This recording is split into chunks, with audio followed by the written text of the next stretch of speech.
Welcome to Roots and Roofs, where we explore the intersection of motherhood and entrepreneurship in the real estate world. I am your host, Mackenzie Shelton. Join us as we dive into the unique journey of balancing family life with owning a thriving real estate business. Each episode, we will uncover inspiring stories, practical tips, mindset conversations, and expert insights from others who are carving their paths in the real estate industry. Whether you are a seasoned realtor, a prospective buyer, or simply curious about the dynamics of managing both home and career, Roots and Roofs is your go-to podcast for heartfelt discussions and invaluable advice. Tune in and discover how these incredible women are building deep roots from the ground up while nurturing their families under the same roof. Hi, everybody. Welcome back to Roots and Roofs. I have a very exciting guest with me today, and we had such a good conversation over the phone before we decided to record this podcast. And I'm kind of excited to rehash that conversation and let everybody kind of get to know Ashton. So Ashton, do you want to just take a moment to kind of introduce yourself to everyone? Sure. I'm Ashton Kever. I am a mom. I'm the host of the Miracles in the Madness podcast, and among other things, a worship leader at my church, a full-time employee of the state, and uh, just a loving wife, and hopefully more things that are glorifying to God. Awesome, awesome. Well, thank you so much for joining me today. Why don't we just kind of start with your journey into podcasting, because I think it is such a cool story. And I know I have been approached by some of my listeners of how did you start a podcast? And, what do I need to even get this done? Because I think it is on some other people's hearts as well. So kind of just tell us your journey on that. Yeah, sure. So actually, it starts I guess probably 3 years ago now, maybe 4 years. Wow, time flies. Um, so I started my job that I'm currently at about 4 years ago, and when I was interviewing or actually, I had already gotten the job, and it was like my first day, and they're like, "So, what do you know about podcasting?" I'm like, "Nothing." And they go, "Okay, well, you're now the editor and producer of two podcasts for this place of employment." I was like, "Oh, okay." And so it was one of those that I don't even know what to say. But thank you. I guess I will go learn all the things I need to learn. And over the course of a year, I learned a lot actually about podcasting. From everything from how to record and how not to record. And then the full editing process using your host platform, all the things, right? And after about a year of that, they asked me to start being a host of the podcast. And I kind of said, "Oh, no, I couldn't do that. I don't, why would I do, I'm not qualified to do that. Like, why would I do that?" They go, "Well, you're always pausing us in the middle of our conversations because you want somebody to ask a different question." And they're like, "Why don't you just be a host so you can jump in and ask that question whenever you want?" I said, "Well, okay, I'll try it." And it turns out I have a little bit of a knack for conversations and digging a little bit deeper. And they really enjoyed me being on the podcast. And so now I have led those podcasts. I've produced, directed, if you want to call it that. I said that with air quotes. Um, and hosted a couple podcasts for my work for now, I guess, 2 years.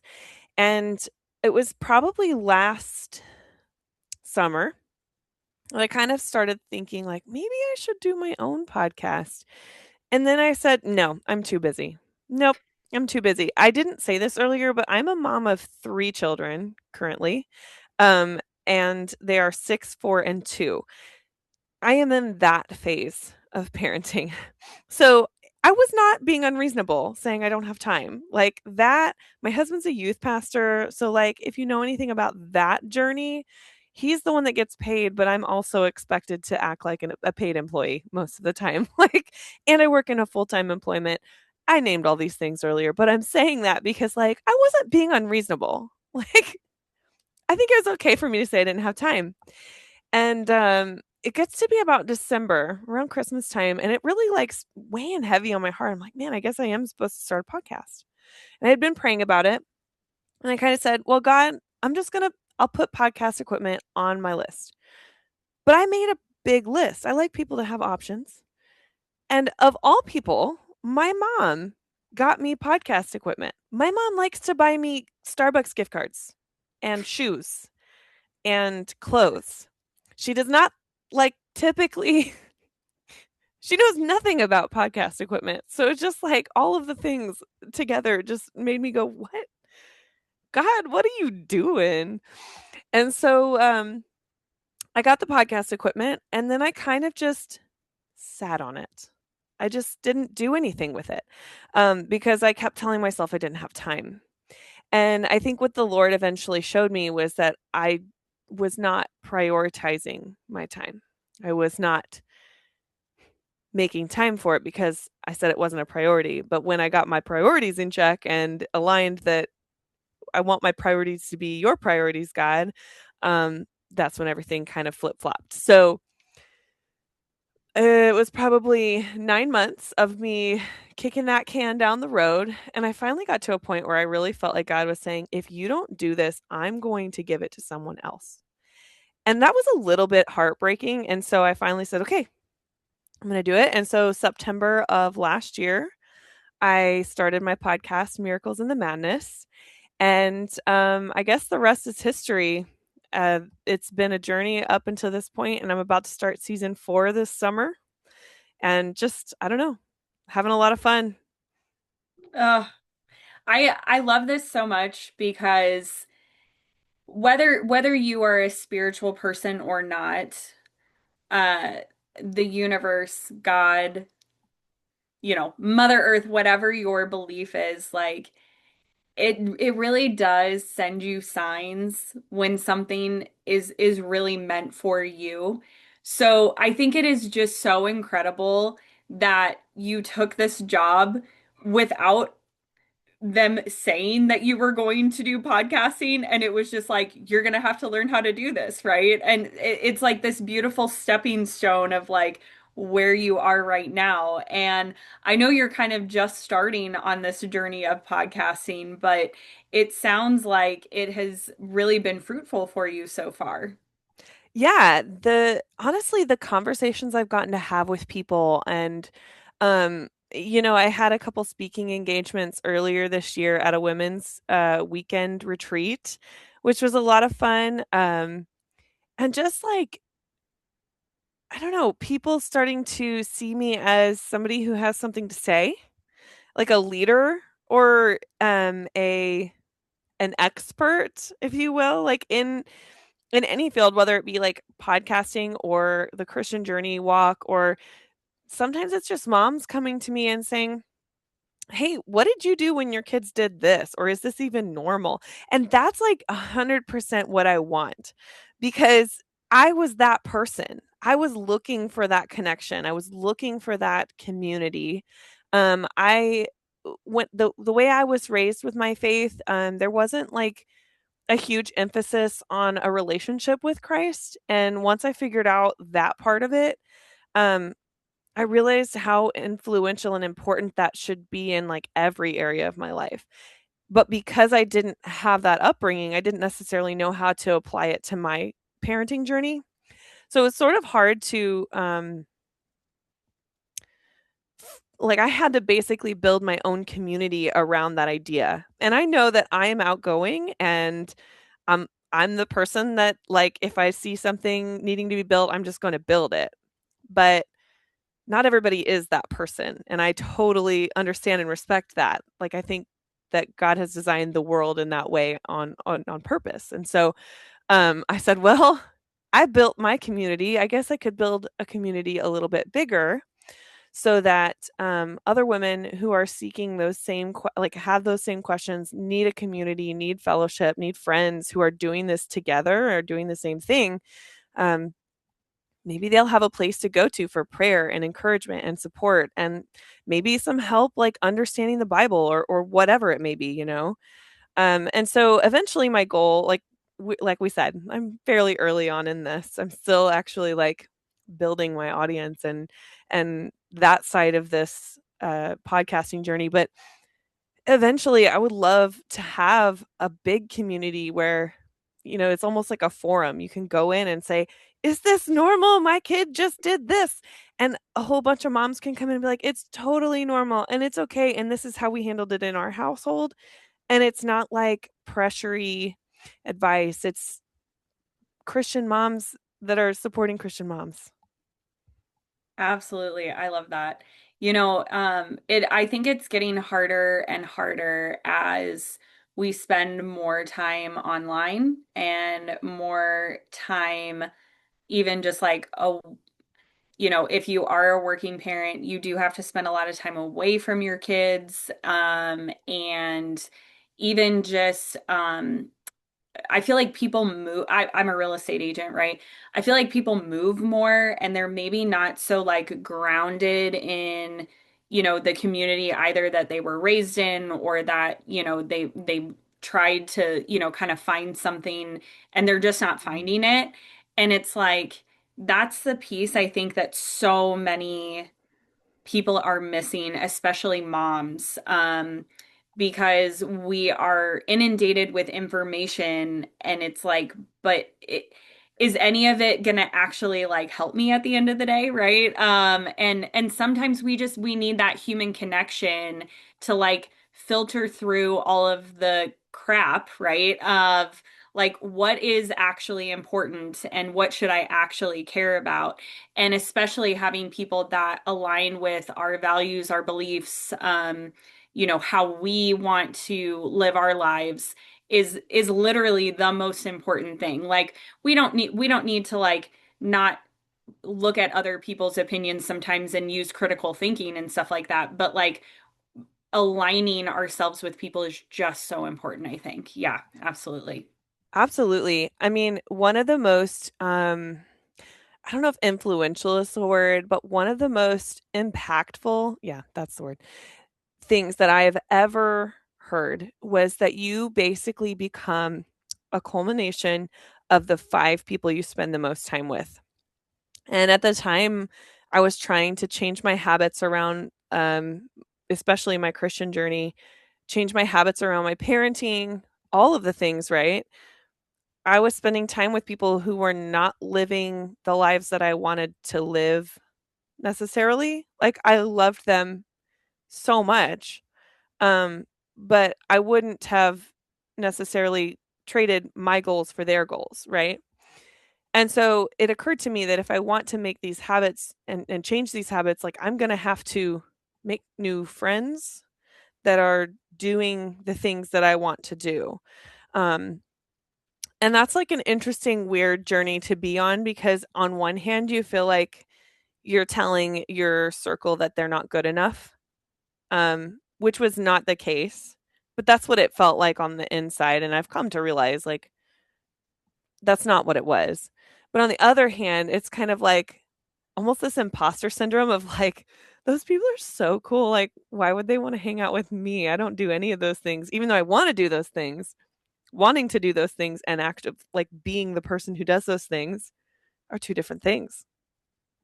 Absolutely. Absolutely.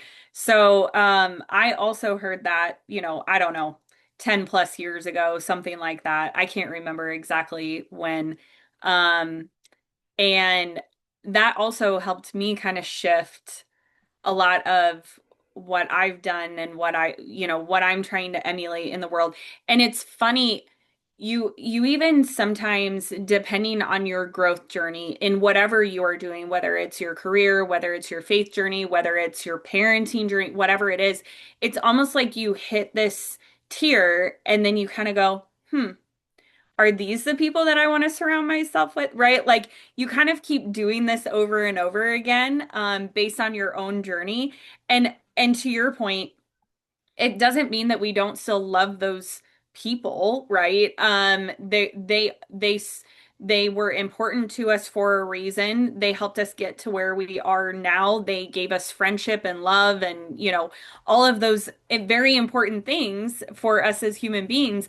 And sometimes they're not the people that are going to help us get further along in our journey wherever we are going. So, yeah, absolutely. Absolutely. Yeah. It was like realizing it's not that I don't spend time with those people. It's actually more like I just spend less time here Mm-hmm. and a little more intentional time here, if Yeah. that even makes sense. And I No, like I say that I say here like you can see me.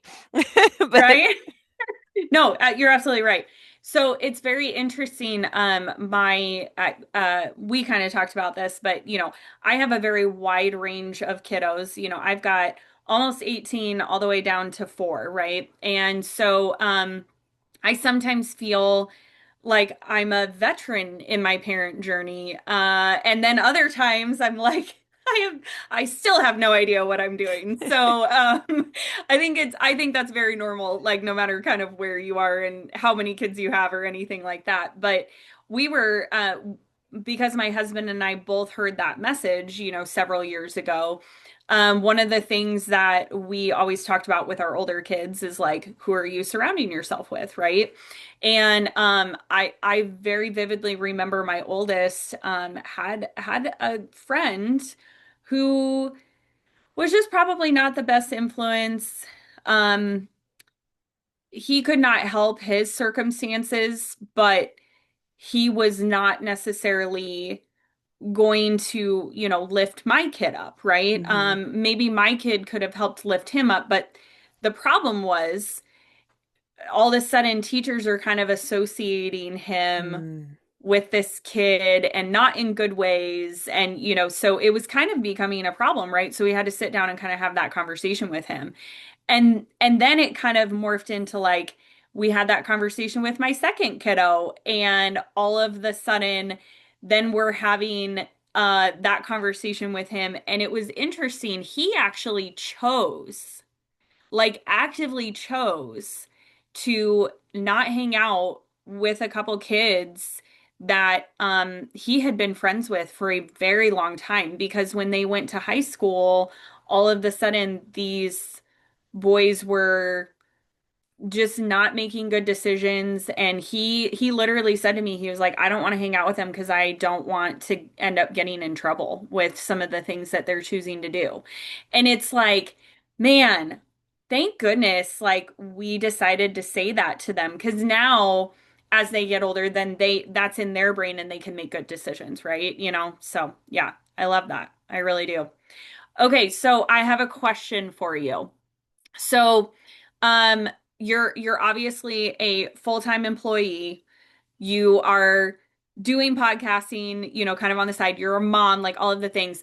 I always get the question or the statement, right, of like, how do you do it all? So since we are on this podcast, like let's just be real and honest about whether we are really doing it all and what does it look like? Look, I mean, so I ask that question to people all the time. So if that's a tell for me that I'm not doing it all, I like let me just be really clear. I am doing my best at all of the things that I can do my best at. And I think one really important thing that I'm still trying to get better at is let your yes be yes and your no be no. Um, I have spent a great part of my life just saying yes to everyone because it made them happy. If they asked me to do something, it pleased other people for me to agree to do whatever they asked me to. And I can remember so many times where it got me into things that I had actually no passion for. I didn't want to do it at all. I would complain and complain and complain until I had to go do the thing. And then after doing the thing, I'd still complain that I had to do it in the first place. And I'm like, what kind of person does that? Me. Even though that person was like, oh, I'm so thankful for you doing that thing for me. That felt so good in the moment, but I was like resentful of my time being spent on it, resentful of the fact that they asked me in the first place, which is like, what a compliment, first of all. It was like complaining and complaining and complaining. And I finally realized like, I'm robbing myself of a blessing. Um, Not only to bless that other person, but if I'm not showing up fully invested in and engaged in the blessing that I'm trying to give to somebody, it's not really a blessing. Yeah. for Oh either my of us. gosh. So yeses and nos, that would be my first thing. My second would be I have had to be very intentional with the way that I plan and schedule my time. Um, in and what I mean by that is like there are some nights of the week that I cannot be available because my kids need me to be available for them. Um, my husband's a youth pastor, and so sometimes that has him out, with the youth group kids and doing things with the church, and that leaves me with the kids, and I don't really like to do anything halfway. Yeah. So if I'm trying to be a parent and trying to be this or that at the same time, it's not doing anybody a favor. So I think being intentional with my time, um, and then really just being okay with I did my best, even if it's not the outcome that I wanted. Um, I did my best and progress over perfection. Like I kind of put those two together because in my mind, like if I'm doing my best, but it's not perfect, it's still progress, right? Absolutely. Absolutely. I actually talk about that in my book, right? So I've mentioned to my listeners, that I'm writing a book, and I think there are so many of us, especially as mothers, because we, if most women who choose to become a mother are naturally nurturing and want to do well, and that I don't know, it's just I feel like I talk to so many women that that's just how they are wired, right? And unfortunately, kind of the crutch of that is like we think that we need to be perfect at all of these things that we are doing, and we don't. And we are honestly setting not only ourselves up for failure, but the people around us when we are trying to force perfection on Mhm. all of the things that we're doing, because it's literally not perfect. Like, I mean, to your point, like, God designed us to not be perfect, right? So it just, yeah, it's just natural to not be doing something 100% all of the time. I love that you brought up the yeses and the nos. I think so many women have to go on that journey of learning to say no It's and learning hard. it is, yes. I think that I would not label myself a people pleaser. I am not. And at the same time, I am a person that likes to be involved in things and participate in things, and do a really good job when I am participating in something, to that, degree, right? And kind of to the point that you were making earlier, it's like if if I say yes to this, am I able to give 100% to it? If the answer is no, then it's probably not for me, right? But you do have to kind of go on that journey of like figuring out what is really worth your yes. And I would love to say that there's like a perfect, I don't know, 1 + 2 equal, or 1 + 1 = 2, formula to figuring out that process, but there just really isn't, is there? Yeah. No, I would not say. I think everybody's formula is going to look a little different, right? Like, so yours is if I can't give 100%, then is it really a yes? Mine is probably somewhere along that line, except there's this, but who's asking? Oh, I like that. Yeah. Because relationships are so important to me. And I'll be honest, I'm a huge daddy's girl. My dad asks me to do anything. I will drop what I'm doing to do whatever it is for him. I might complain a little bit just because he's my dad and he can take it. But like, like he asks me to do anything, I'm going to stop what I'm doing and do it. And then there's those people in your life that like don't ask for anything. So when they do come to you asking for something, they really need it.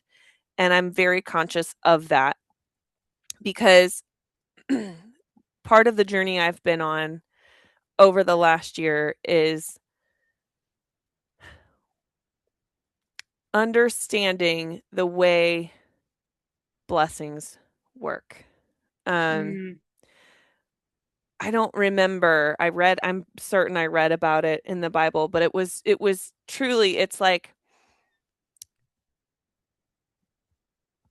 when I've been generous with my time, with my money, with my attention, or whatever it is, my talents, if I'm truly giving from a joyful heart, the blessing comes back to me twofold.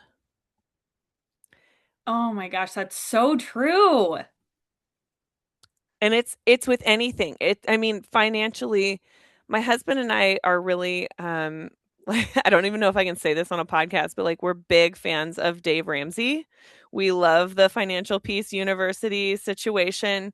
Um and we are probably somewhere on the category of Dave-ish because like we have 3 young children and my husband's a youth pastor. There is only so much part-time job that we can really realistically do, but we love the concept and the ideas behind the course. And I say that because financially, for the longest time, we saw ourselves as poor. Because Dave says, you don't have any money, you owe everyone money. And I'm like, you're right. And so my brain just immediately said, we don't have room for giving. So even like our quote, let me like, I'm saying quote unquote tithe because a tithe is 10% of your income. If you're giving less than 10%, it's not technically a tithe, it's just giving. And so for our regular tithe, we were giving, I think, probably 50 or like 0.5%. Like it was probably not even 5% of our income. And I don't know, I heard a sermon or something on it. And I said, you know what? You know what, Lord? We will increase our tithe to 10%. I will do my best to get to 10%. You know, our income kind of fluctuates. So we'll do 10% of everything that's like a baseline of what comes in. And I tell you what, if it wasn't like a month later, I got a phone call from my boss that was like, "Hey, you're getting a raise." And I was just like, "What? God, you're so cool. What are you talking about? I'm getting a raise." Like all it took was for me to get like really honestly, truthfully trust you with my finances. That's all. And Oh, it's like story after story just like that someone needed something and you just provided it for them and somehow a blessing just came back to you. Like God is not he is a generous God. He's a good God. And so I don't know, like when we start to trust him with everything, finances, time, talent, whatever it is, like you'll find it coming right back to you. yes. Oh, okay. So this is like not related to the church at all. Okay. But I literally tell my real estate agents on my team this. Okay. I'm like, if it is meant for you, like you will reap the rewards of it, right? Yep. And if for some reason, because in our business, we do deal with a lot of rejection. We're having people tell us that they don't want to work with us, to not call Yeah. them again, to, oh, I'm sorry, I worked with my friend and not you, whatever it is. Yeah. We do naturally deal with a lot of rejection. And I'm like, look, guys, if that deal doesn't end up in your hands, it wasn't meant for you for a reason, right? By the way, side note, like I literally got chills when you just told that story. I should have started with that, but I was just like, oh, I'm so excited. Um, but but seriously, um there is such a huge component going back to the yeses and the nos, right? Yeah. Sometimes when we say yes, we are actually, one of my mentors has said this for years. When you say yes to something, you are saying no to something else, 100%. right? Mhm. And I think that God naturally blesses us when we say yes to the right things, like no matter what. Yeah, Mhm. 100%. And I tell you what, if I'm ever not sure in the moment, I try to give the let me get back to you on that, and I'll just go home and pray about it. Or, I'll give it some time to till I feel like I've heard from God on the answer. Yeah. Because I, I mean, what you just said, if I'm saying yes to this, I'm saying no to something else. And unfortunately, there have been some things in my life that I have said yes to that I've ended up having to say no to after the fact. And that's like a way harder conversation than just saying, like, I really want to, but I can't. Yes. So true. Yeah, absolutely. It's hard, but a really necessary lesson to learn for sure. And I was the firstborn and I was an only child for about 11 years. So um there's a whole lot of that in me. Mm. Also firstborn daughter here. So, yeah, I feel all of that. Yeah, I think, I think as far as like, you're kind of talking about the blessings that you receive, right? Um, it kind of goes into, like what is meant for you will end up with you, regardless of whether you want it to or not, you know? Mhm. Um, some of my listeners have probably heard this story and I won't make it the really long version, but like I actually didn't want to start a real estate team. I wanted to just be a solo agent. I had no desire to, and I was actually had a fellow agent, approach me about this. And originally I was kind of like, no, I don't want to do that. And then it kind of like kept coming back to me and like he kept trying to kind of have that conversation with me, and I finally was kind of like, okay, am I just like not listening to something, right? And the really funny part of this is we started this team together as co business owners, partners in this endeavor. And then actually a couple years later we went our separate ways, and I now have owned the team by myself for since 2021, since the middle of 2021. And it's one of those things where it's like I don't know if I would have ever done that had I not had to go through that journey of being in a partnership. I think I would have not gone, I just wouldn't have done it. I would have kept being a solo agent, right? And so it's like the blessings that I have received from owning this team have been amazing in so many different, I mean, I cannot even begin to name all of the different ways that I have been blessed by this.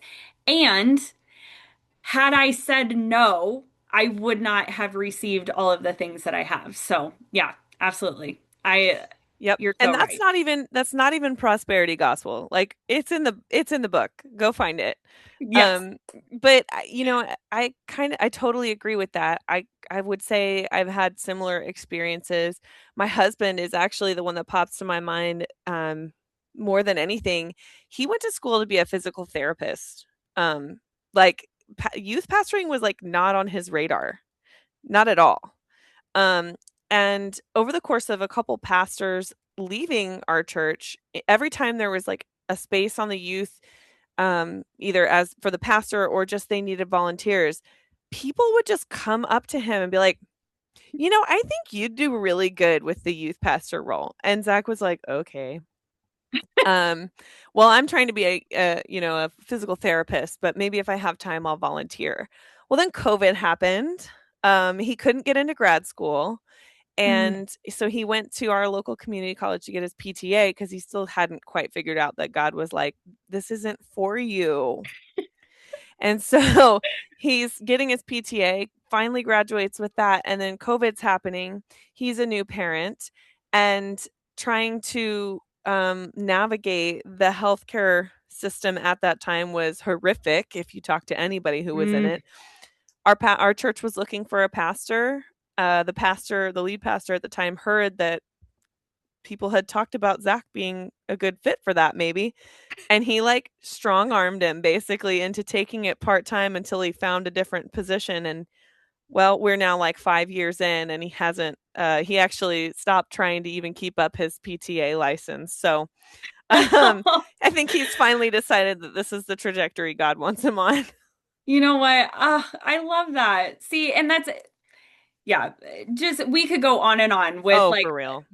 so many different things that life God puts it in our path, whether we want whether we want it to be or not, if it is meant for us. So yeah, absolutely. Okay, I have one final question for you before we wrap things up here. If you were to give one piece of advice to a mom who is in your stage of parenthood. So, little kids at home, working a full-time job, trying to do some new and different, exciting endeavors. What piece of advice would you give to her? Seek the Lord first. Mm. Because I tell you what, anytime I've tried to do it by myself, I don't do well. I get burnt out. I can't keep up with everything. I forget appointments. I don't show up. I let people down. And it's because I get too caught up in the control that I think I should be having of it. But when I release the control and let it be His and His project, and I accept that I am just to be obedient, I am just to show up and be a good and faithful servant. When I accept that, and the truth of it that I don't have control over any of it, I No. have no control, zero. Why? Not why. When I accept all of those things, it makes it a whole lot easier to also accept the progress over perfection. It makes it easier to also accept the maybe negative feelings that sometimes come up when I do have to say no. All of the things that come with it feel a little less hard when I stay focused on the whole reason I'm doing it in the first place. Mm, that was so, so good. And um oh my gosh. Like I feel like you almost just quoted my book. That is just amazing. I really did not tee her up for this, guys. Like that was really it was so perfect though. Because yes, you're 100% correct. Um I think that this goes even if some of my listeners are not necessarily spiritual people or they haven't found that relationship with God yet, like it stands to say that we aren't really in control of anything. There's so, I just had to have that conversation with a friend today. I was like, there are so many things unfortunately unfolding in her life right now that she is not in control of. And I said, okay, these are all things that you are not in control of. Let's find the one thing that you probably do have some control over that you can improve upon, right? And that's the only thing that you can focus on, right? Mhm. Mhm. Oh, that is I actually heard today. Sorry, I didn't mean to interrupt you. no, you're fine. But it goes exactly with that. It was um control control is just fear disguised as responsibility. So like Yes. when I acknowledge like I'm still chewing on that by the way because I just heard it today, but I'm still chewing on it because I'm like, man, like I'm just afraid. That's all it is. I'm just afraid of like everything, which is why I think I need to be in control of it all. Yeah, absolutely. I'm not very good at this. I used to be good at this when I was younger and now I'm not. Um just several years of like not being in practice of it, but I'm trying to get better at journaling and just kind of like getting all of my thoughts onto a physical piece of paper. Like even if it doesn't make sense, even if it's just really, jumbled and scattered and all of the things, because I think that when we live in our own head too much, like that's when control like really, really manifests itself. Mhm. And we've got to give it to God and put it on paper so that it can like be out of our brain. So, yeah, Yeah, absolutely.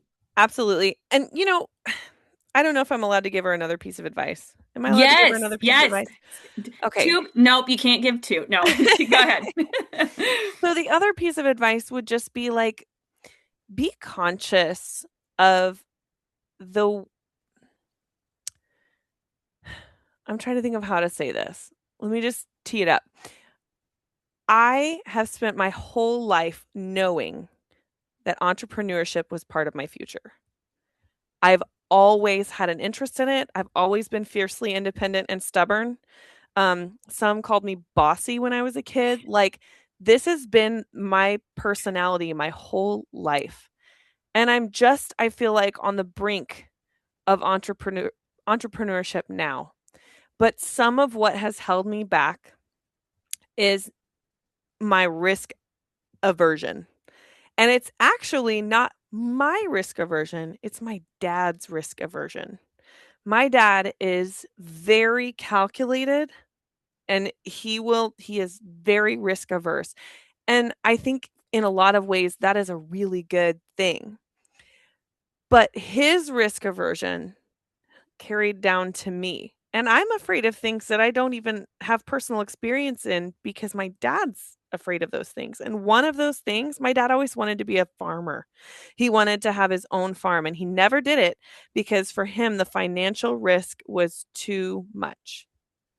So for me, I guess what I'm trying to say is like, be very conscious of the way that you're sharing your fears with your children because um it could turn from um caution to, well, they could miss out on this thing that they're actually really really good at or could be really great at because they're too afraid to try. I guess like Uh, encouragement somewhere in there. Like I don't know what the phrase is, but you know what I'm yes, saying? yes. No, you're absolutely right. You want to know what?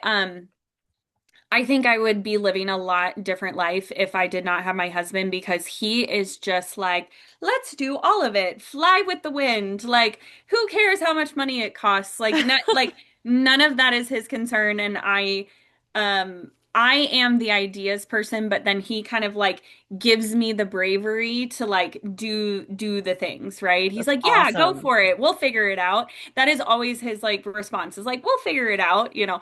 And I don't live my life like that. So we do a great job in balancing each other out. But to your point, yes, we and even for ourselves, like what are the kind of internal things that we are saying to ourselves that is holding us back from the things that are absolutely are for us, right? Are supposed to be a part of our journey and like do you want to get to the end of your life and say, like, I didn't do the one thing that I wanted to do? You know? Ugh. Yes. Yes, and that's like been a huge part of my journey too is just like what you tell yourself about yourself becomes who you are. So Hmm.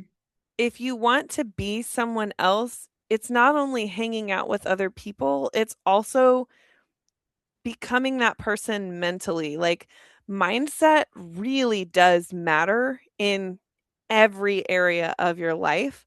But if you allow those pathways in your brain to just get gummed up with all of the negativity or beliefs that you have about yourself just because you had a few bad experiences, which is fair and right. And that's how the human existence has survived for hundreds of thousands of years. Yeah. But in this day and age, somebody being disappointed because you said no actually is not going to kill you. But it's going to put if you're like me, it might put your body in that fight or flight that's going to tell you biologically, physiologically that you're going to die. But you're actually not. You're not running from a bear. Right. So like Yeah. sometimes getting control the Bible says take every thought captive. Like that's what you need to do. And it's in there because it matters. And I know that your audience may not all be Christians, but if you're curious about it, it sounds like either of us could have a conversation with you. Feel free to come by and chat. But I'm just saying like even if you're not a scriptural person, I think you can get behind the the science of negative thoughts on repeat creates a pathway. So you have to get Oh, out of yeah. that pathway.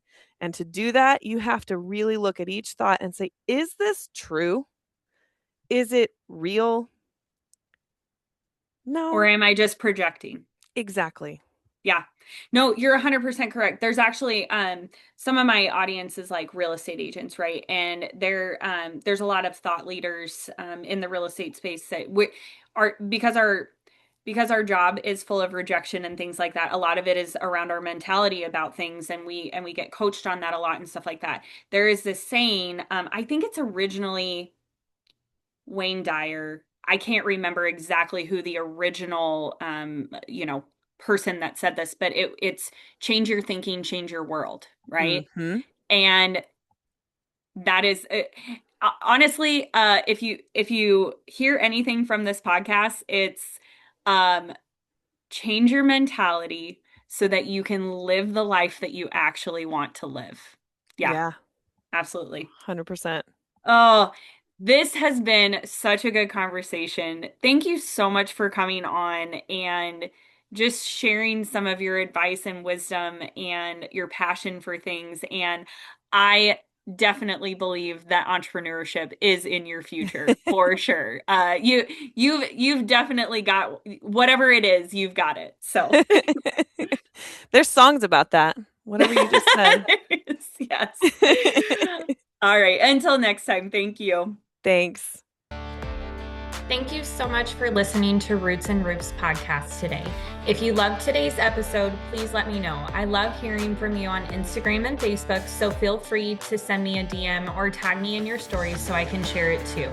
If you're looking for more information about today's topic, please visit my website, mahoganyacres.com, and all of the information that is listed in the show notes below.